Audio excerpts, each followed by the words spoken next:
welcome back, everybody, to Real Time for the Real Everyday Movie Fan. I'm, of course, Josh Williams. I'm Ryan Murphy. And I'm James Sheridan. Thank you guys so much for joining us here today, because we're here to give you our real-time review, spoiler review of Daredevil Born Again Episode 7 that came out last night. We weren't able to get it up. I had trying to finish a scene for a short action movie that I'm a cinematographer on, and I'm trying to edit the last scene. So yeah, Josh couldn't get it up last night. I could not get it up last night. It was having some blockage issues. But again, guys, this is your spoiler warning. So if you have not seen Daredevil Born Again Episode 7, please go watch it. It's we'll talk about the episode. I don't know. We'll see how we all feel about it, and then come back and join us in the conversation. Now, guys, also before we get into this, if you like what if you like what you watch and you like what we provide here on Real Time, please try to subscribe to the channel, hit that notification bell to receive all of our great content we have for you here on Real Time. I know we were supposed to get Romeo and Juliet up this past weekend. It's been a shit show for me, but we will get it up this weekend. I'm determined. It's happening. Okay. Did you watch it? I did. I just haven't had time for us to review it. So I'm excited to talk about that one. Actually, I think it's the first time, because I think we're getting off rails here, but I think the only real Romeo and Juliet one I've seen is the more recent ones, the Leonardo DiCaprio's and the other ones. They're more newish. But anyways, we all got off on a tangent there. Let's talk about episode 7, guys, because that was something. Now we're in spoiler territory, so it doesn't matter. Let's just get off right at the bat. I thought, Ryan, you said that Muse was confirmed for season 2. Well, that's what the showrunner said, and it's interesting to be watching a series not only just watching the series itself, but to be watching it while reading news articles or hearing commentary by the creators, because that adds a whole nother level of your expectations. You know, and if we'd never read that, we would never have expected that. So it appears now to have been like a red herring, an intentional lie. He lied. I mean, well, could it also maybe not. Could it also be that Muse is just a name in the mantle, kind of Batman or? I don't know how many guys are going to do the same thing as Muse. I mean, that's some pretty fucked up, weird shit. No, it's kind of interesting. Most of the time, I mean, the Watchmen series did a great thing with Rorschach, where it was, like in the Dark Knight series, where there were a bunch of copycat Batman. There was a bunch of copycat Rorschach who didn't really understand Rorschach's position. So I could see Muse end up, if they were to continue that and do a mantle sort of thing, continuing in that vein. But right. Anyway, we already got to the end, but I was worried about, because after I saw what happened at the end, after the therapist kills him, I was like, wait, Ryan said okay. But let's start off at the beginning. Let's roll back to the beginning. It also here. wouldn't be the first time that a character died and then was resurrected, especially in the world of Kingpin, and possibly resurrected with powers.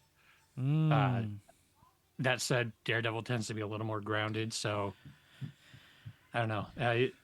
They're lying to us one way or the other. Either Muse isn't dead, or it's not a multi-season story arc, or maybe it is, and they're just being coy about it. And yeah, but let's circle it back to the beginning. We'll start with you, James. What did you think of the episode, just overall? I'm angry. Angry? Oh, wow. I'm actually angry because they did the one thing that really irritates me in media, and that's taking a really good mystery and then ruining it by explaining it. And I think Muse was such a fantastic sort of mysterious character. As I've said a couple times, and again, I'm not an expert on the character, but from my understanding, he doesn't have an identity in the comics. He's just Muse. And I love that kind of character where there isn't, there's a mystique to them. That's why Zodiac is still such a fascinating serial killer. Why Jack the Ripper still kind of 100 years later still kind of captures people's imagination is because there's a mystery to who was this person, what did how did they become what they were and whatnot. Right. And I feel like leaving it to the imagination of the audience is such a more fruitful way of dealing with a mystery and makes it so much more engaging and fun to be part of this story is to let them kind of theorize and whatnot. When you reveal that it's just some sort of pathetic college frat boy, fucking gooner nerd Okay, asshole, come on. like it was a complete waste of a character. The character was completely uninteresting in his human variation, and then like there was no buildup or sort of like anticipation to finding out who he is. It's just all of a sudden he's in this meeting with the shrink and we know it's him. Mm-hmm. Like there's no mystery to that whatsoever. There's no sort of like, oh, big surprise. I didn't put together that this character we've only ever seen in one other scene is this mysterious character we've been developing for a couple episodes now. It's like, guys, you fucked the bed. Like you fucked it so hard. And it's like you had such a simple, easy win here. And not only did you kill the character off, which fucking why? What a waste. Right. But then you completely demystify the character entirely. And it's like, what's the fun anymore? Okay. And then the rest of the episode is just sort of like goddamn boring fucking, like, I don't care about the psychologist whatsoever and her relationship with Matt. Like, to me, she was just a fun little lay that he got on the side because Matt is the biggest whore in all of comics. It's true. He puts both Tony Stark and Bruce Wayne to shame. And like, I don't, at this point, I'm not engaged in any of the Fisk stuff whatsoever. Really? Minus that one restaurant scene at the end that I thought that was really fucking cool because we need to get into that. We'll save that for the end because I have a big question I want to ask you too because I'm honestly curious. I'm torn. But very interesting that you didn't like it. I'm very annoyed with their treatment of Muse. I thought it was such an interesting, fantastic character, and one that kind of like pushed the boundaries for, especially for Daredevil and whatnot, and took it to like we've seen the violent side of things, but like this was like creepy and mysterious and unsettling, and it's like I don't know. I thought it was a nice, different approach to things, and God, did they fuck it? They fucked it hard, and I'm so frustrated. So, I mean, I get your frustrations in the sense that I didn't like how quickly they just reveal who he was. Like, to me, I don't mind that they revealed who he was. I just feel like it was too early, too quick, especially since they, at first, because I went into it thinking he was going to be around for season 2. And I feel like that's just really too early to be like exploring and finding out who he is. Because I honestly feel like the plant was when he was originally introduced at her book signing. Like, I didn't know it was him, but I theorized it because, like, just the demeanor and everything about the character, I was like, that could be Muse. Like, there's no way to prove it because they didn't put him out in the casting at all. But that was the payoff, and I didn't like the fact that the payoff happened all of a sudden now. Like, I mean, I can get James, like, you like the mystique area of it, and I do too. But I wanted to explore that mystique more until you finally reveal who he is. Like the trouble that he is, the troubling psychologically that he is, and all that stuff. Like I wanted to maybe explore, maybe that a little bit too. But for season 2, honestly, with mysteries like this, I almost wish that they would never reveal this kind of thing. Like it would just go on forever without ever revealing that, because I think the mystery is more fun than the answer. Like it's very rare that they actually give an answer to these things that's actually satisfying. And you almost have to do something so outlandish in your answer. And even then people hate it. Like the example that I thought of this afternoon was the Mandarin, the reveal that he was just an actor. I thought that was such a great sort of like reversal of situation that it was so funny. I adored that, but it's like the mystery's more fun. Just leave the mystery alone. You don't have to explain everything. Fair. Ryan? I didn't have that much of a reaction at all one way or the other. I wasn't thinking, oh, Muse, I really hope they never reveal this guy. It was just what it was to me. I don't have any strong feelings one way or the other. I do think I'm more thinking in terms of the season, that the season is continuing to sort of let us down, and sort of the lameness of its storytelling. Like we talked about, we got to episode 5 and we're like, well, what's this about? And I think we know at this point, with 2 episodes left, it's just going to be, he took down Muse. Now the anti-vigilante task force is going to close in on him. He's going to have a big fight with them in episode 9. Frank's going to come in and blow a couple away, and that'll be it. And then Fisk will still be mayor, and on to season 2. I mean, it's really been a letdown in terms of its storytelling.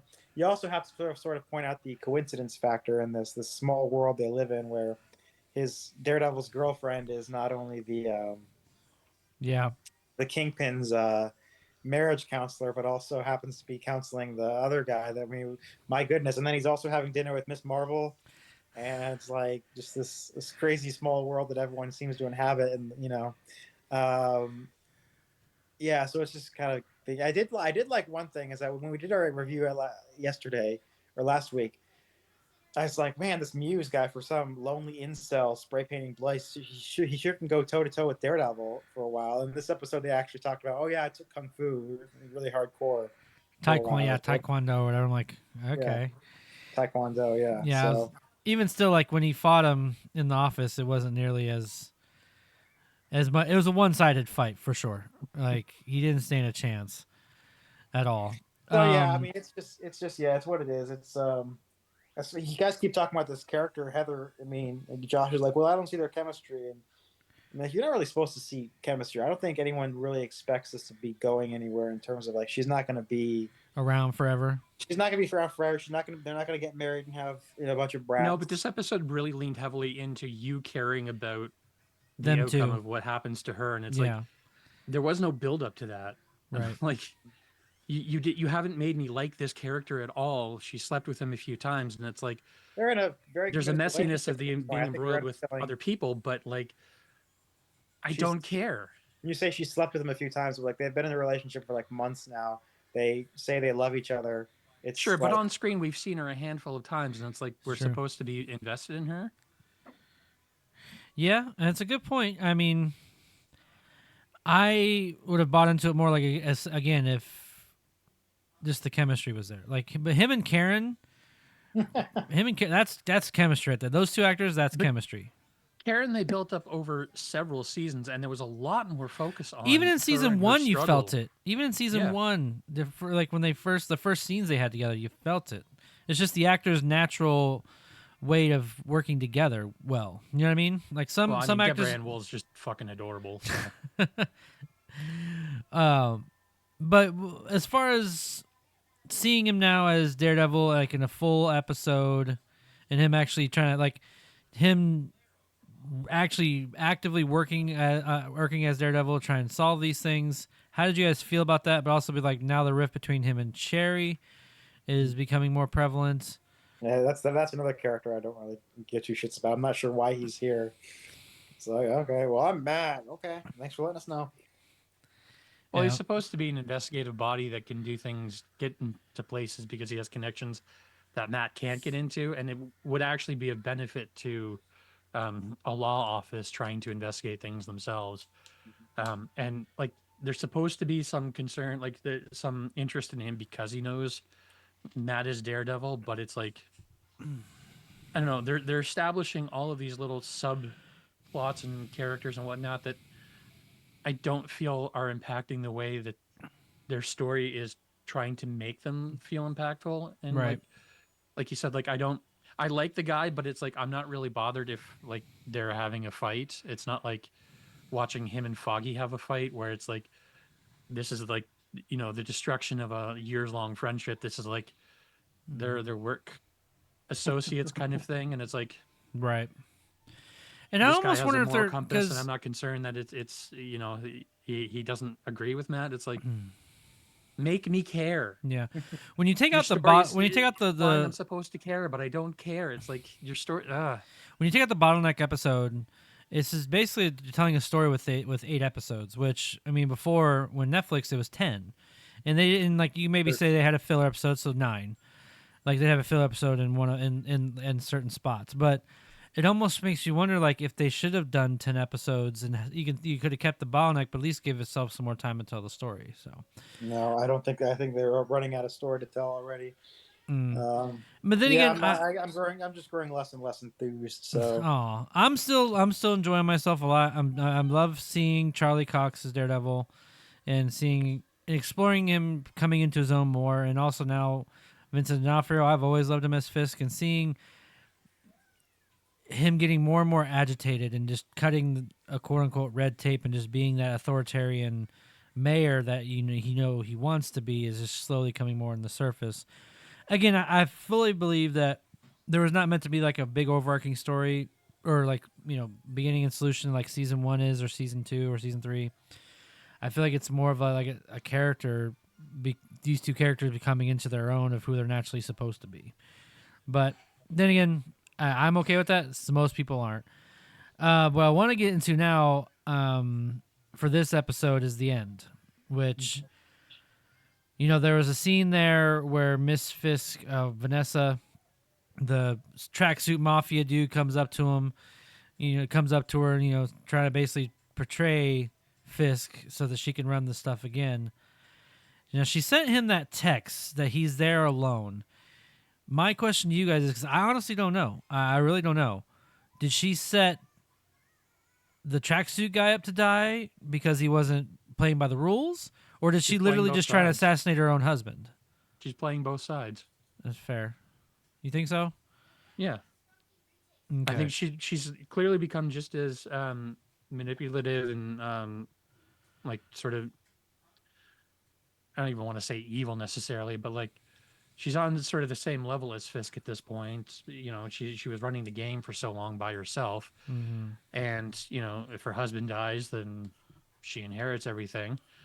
If this guy dies, it's no skin off her back. It's a win-win either way for her. I think she probably knew that Fisk would have some sort of security. That scene was actually really fascinating to me because you walk into it and you see Fisk with his back to the door, and it's like, yeah, that's crazy. Dude, this is Mafia movie 101. You don't sit with your back to the door. That's how you get ambushed. And then you don't even see the goon hanging out in the shadows there that just shoots him out of nowhere. And it's like that is such a like Godfather kind of level of like, right. I've pre-planned this situation for you to die, and I have so much confidence in this situation. I own this situation so much that I will comfortably sit here with my back to the door.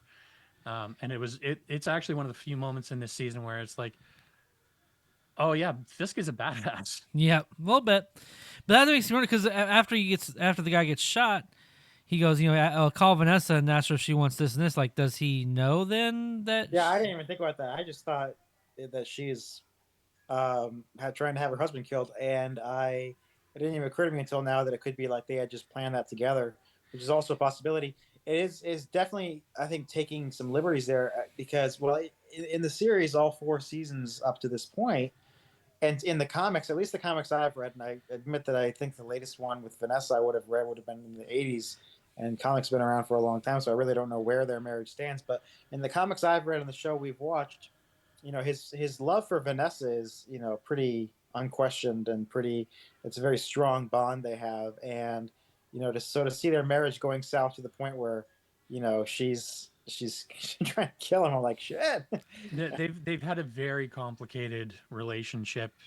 His love for her, I have no doubt, but there have been various points where she just kind of gets fed up, and usually she just leaves him.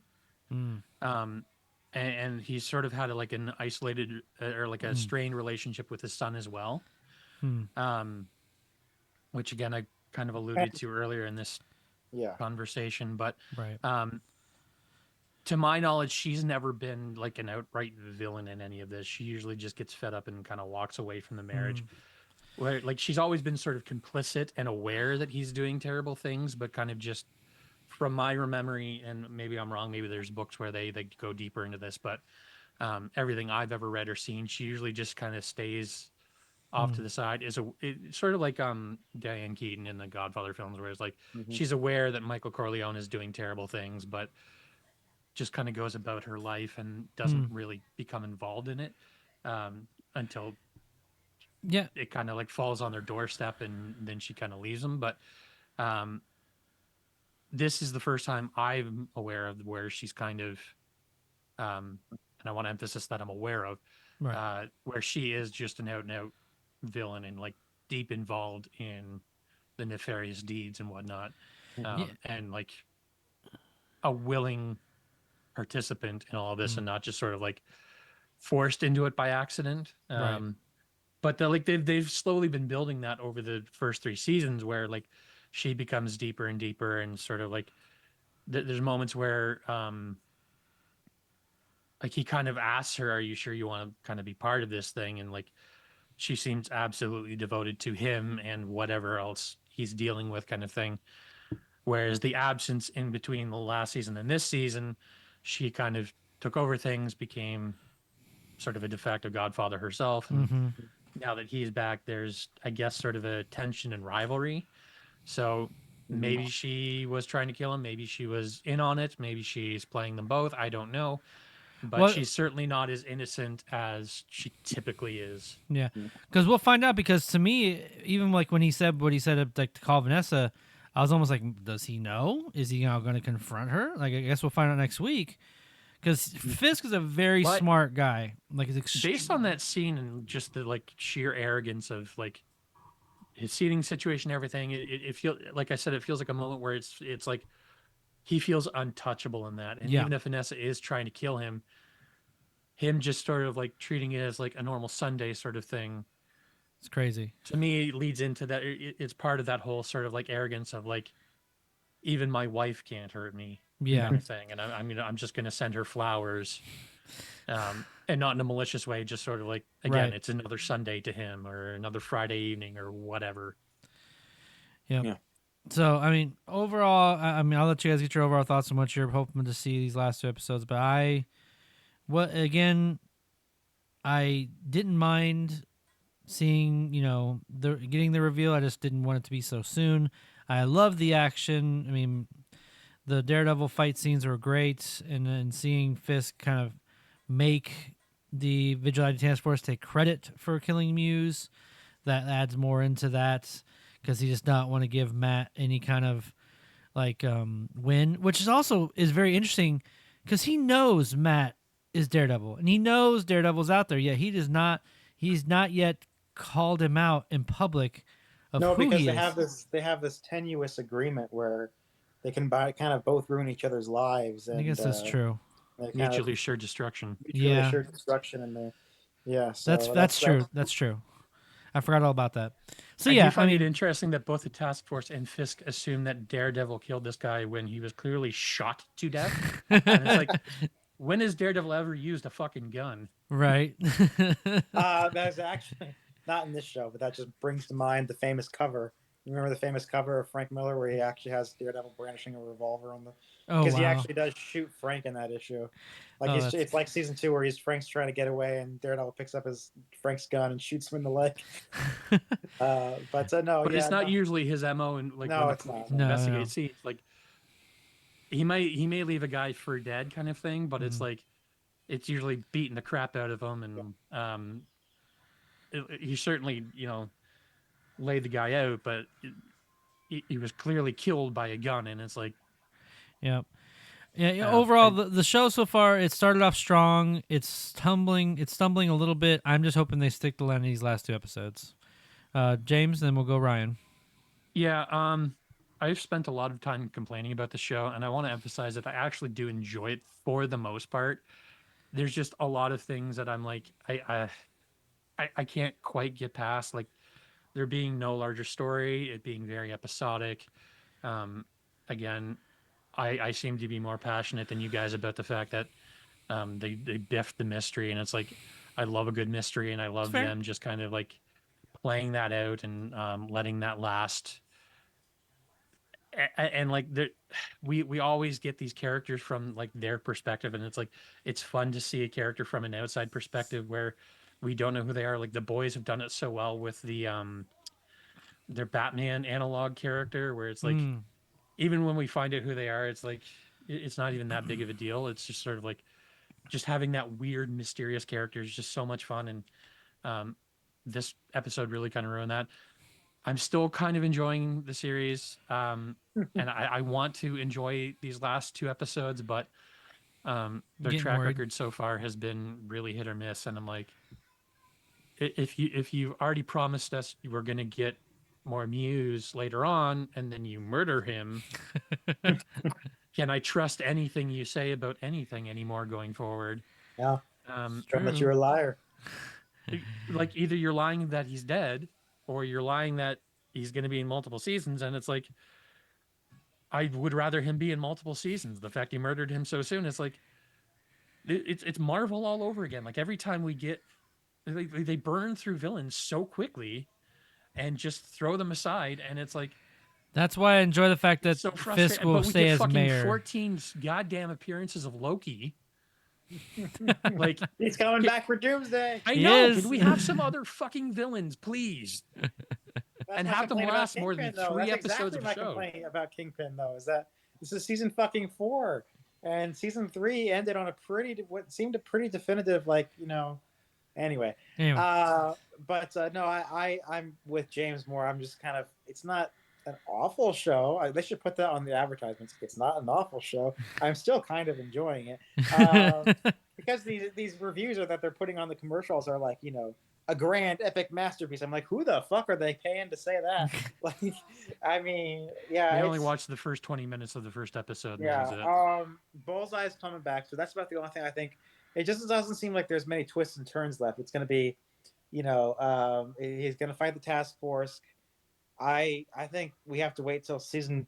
Everyone's calling it. It really kind of bugs me. Everyone, Daredevil Born Again season 2. It's just say Daredevil season 5. Like, it's just say season. I mean, it's like, I don't even like the fact that they're on separate thingamajigs on Disney Plus. Like, I wish it was. Yeah, because it's clearly just a continuation. And season 5 is not going to be called Daredevil Born Again. It's going to be Daredevil : something else, for sure. Yeah, he's not born again. He's he's not going to be born again in season 2. Yeah, so. exactly. Daredevil Electric Boogaloo. Daredevil Electric Boogaloo. So I think we're gonna have to wait till season 5 to, I don't know. So blame Dario Scardapane. He's the showrunner. And I don't know what they had planned, because the original series was going. That was when they were going to ignore the Netflix show, build their own continuity. They had even though they kept the castings for certain characters like Daredevil and Fisk, they had a new actress playing Vanessa. She was fired when they, and they brought back in Ayelet Zurer to play. I'd like to see some of the footage or read some of the scripts of because it was going to be 18 episodes. It was going to be like 2 9-episode story arcs over 18 episodes. Wow. And so those guys who did that was Chris Ord and someone else. And then Dario Scardapane came in, who was a writer on Punisher season 2, and became the new showrunner. So all 3 get their name in the credits, but it's really Dario's story show or whatever. But it's just I wonder where he's going with this. I think we have to wait till season 5 to get something really cool. I'm hoping for more cool things in season 5. I don't care what you say, Josh. I'm hoping Bullseye suits up. I'm okay with that. I'm not going to say I don't mind. I mean, it'd just be a very sorry, that was my kid screaming at the top of her lungs. No, I'm all for it. I'm just curious how Kingpin's gonna get him out without getting in trouble. But I mean, then again, He'll have a scar on his forehead of a bullseye. Yeah. Yeah. No, the other thing Called is an Irish. Yeah. And kill an old lady with a peanut. No, the other thing is that Daredevil doesn't have a tremendous rogues gallery like a lot of heroes. Like, he's basically He just kind of borrows from Spider-Man. Kingpin and Bullseye, and then like one guy he fought was called, I shit you not, Stiltman. If they bring in Stiltman in season 5, that'll be they've already hinted at Stiltman. The guy who made his costume in the first season, that was his claim to fame, was that he built the Stiltman stilts. And I believe they were sitting in the corner in a couple shots. Oh God, I want to see Stiltman. No, so thank bad you. now. Okay. No, thank you. Yeah. All right, folks, that'll do us for today. Thank you so much for watching this here with us. More importantly, what did you think of the Daredevil Born Again episode 7? Leave your comments in that section below. Give us your positives or negatives, what you're looking forward to for the next 2 episodes. And also, sorry, I got something caught in my throat. Also, if you like what you watch and you like what we provide here at Real Time, try and subscribe to the channel and hit that notification bell so you receive all of our great content we have for you here on Real Time. All right, folks, that'll do us for today. Again, I'm Josh Williams. I'm Ryan Murphy. And I'm James Sheridan. And thank you for keeping it real. With Real Time. Good night.